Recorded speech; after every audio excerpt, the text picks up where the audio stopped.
Hi friends, எப்படி இருக்கிறீங்க எல்லாரும்? நானும் நல்லா இருக்கிறேன். நீங்கள் குழந்தைங்க ஹஸ்பண்ட் எல்லாம் எப்படி இருக்கிறாங்க? எல்லோரும் சந்தோஷமாக இருங்க. இன்றைக்கி வந்து டேஸ்டியான ஒரு வெஜ் ரைஸ் பார்க்க போகிறோம்.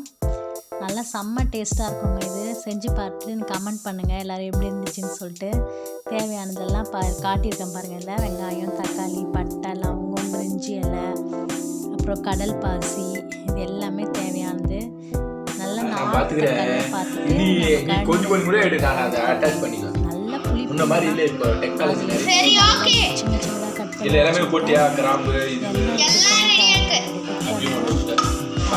வந்து ஒரு 2-3 ஸ்பூன் மேலே கொஞ்சம் தாராளமாக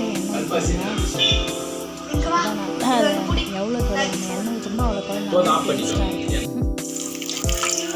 பிரிஞ்சி இலை, ஏலக்காய், லவங்கம் இதெல்லாம் போட்டாச்சு. போட்டு நல்லா அது வந்து ஹீட் ஆகிடும்.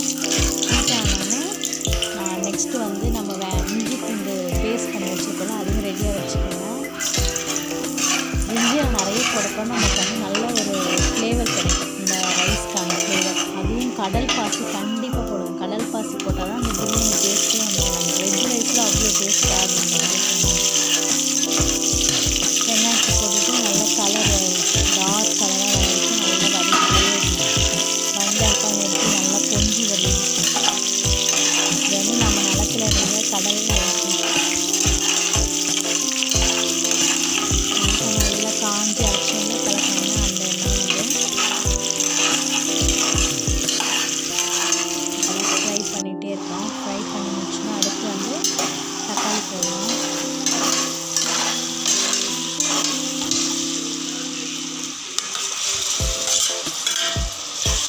மீதி பேருன்றதால கொஞ்சம் மீடியமாகவே எடுத்துக்கலாம் அப்படின்னு சொல்லிட்டு எடுத்துக்கோம். நீங்கள் வீட்டில் வந்து எத்தனை பேர் இருக்கீங்களோ அதுக்கேற்ற மாதிரி தக்காளி எடுத்துக்கோங்க. ரைஸ் வந்து ரொம்ப நேரம் நல்லா ஊற வச்சுக்கோங்க. அதுக்கடுத்து இஞ்சி பூண்டு எல்லாம் போட்டு நல்லா வதக்கிட்டு உப்பு போட்டு தேவையான அளவு தக்காளி கூட உப்பு போட்டால் தான் அது நல்லா மேஷ் ஆகிடும். ஆல்ரெடி வந்து நம்ம நாட்டு தக்காளி தான், அது சீக்கிரமாக மேஷ் ஆகிடும். அதெல்லாம் உப்பு போட்டால் இன்னும் கொஞ்சம் வேகமாக மேஷ் ஆகிடும்னு சொல்லிட்டு தான் அந்த மாதிரி போட்டுக்கலாம். அதுக்கடுத்து வந்து மிளகாத்தூள் போட்டுக்கலாம். மிளகாத்தூள் போட்டு அந்த எண்ணெய் வந்து நல்லா பிரிஞ்சு வரட்டும். அந்த மிளகாத்தூள் அப்போ தான் அடி பிடிக்காமையும் இருக்கும். கொஞ்சம் எண்ணெய் எக்ஸ்ட்ரா ஊற்றினா நம்ம குக்கர்லேயும் அடி பிடிக்காது, சாப்பிடவும் நல்லா டேஸ்ட்டாக இருக்கும். இந்த மிளகாத்தூள் வாசனை நல்லா போயிடுச்சான்னு சொல்லிட்டு பாருங்கள். ஏன்னா ஒரு மாதிரி மிளகா வாசனையாக அது எடுக்கணும். அதனால இல்லாமல் நல்லா வாசனை போயிடுச்சுன்னு சொல்லிட்டாங்க பாருங்கள். அதுக்கடுத்து நம்ம வந்து தயிர் சேர்த்துக்கலாம். புதினா கொத்தமல்லி வீட்டில் இல்லை, அதனால் நான் வந்து சேர்க்கலாம். புதினா கொத்தமல்லி இருந்துச்சுன்னா சேர்த்துக்கோங்க. இந்த தயிர் ஊற்றுற சமயத்தில் தான் புதினாவை கொத்தமல்லியும் போடும்போது இன்னும் நல்லா வாசனையாக இருக்கும். நான் பெப்பரும் லைட்டாக நுணுக்கி வச்சுருவேன். ஏன்னா அந்த ஃப்ளேவர் நல்லா கொடுக்குது பெப்பரு.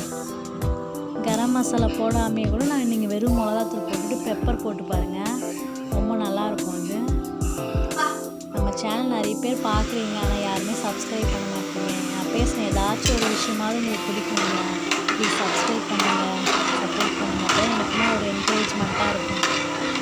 இது எல்லாத்தையும் போட்டுட்டு இப்போ நம்ம எவ்வளோ கிளாஸ் அரிசி வச்சுக்கணும் அதுக்கு 2 குடம் தண்ணி.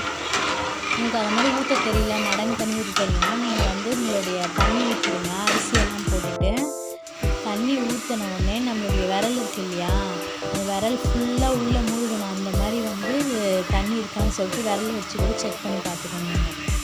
நம்மளுடைய ஒரு விரல், ஒரு ஆள்காட்டி விரல் வந்து அரிசி வரைக்கும் கீழே அரிசி அந்த போய் டச் பண்ணணும். அந்தளவு வந்துச்சுன்னா நம்ம அதை வந்து தண்ணி கரெக்டாக வச்சுருக்கோம் அப்படின்னு சொல்லிட்டு.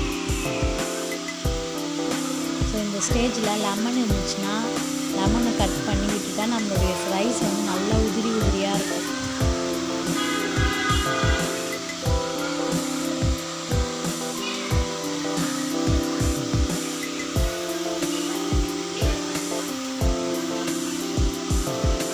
கொதிச்சு பாருங்க. இப்போ நல்லா பிஸ்மசாதான் அதில் லெமன் வந்து புரிஞ்சு விட்டுட்டு குக்கர் நல்லா வெயிட் போட்டு வச்சுருவேன். வச்சுட்டு கரெக்டாக 3 விசில் போடும்.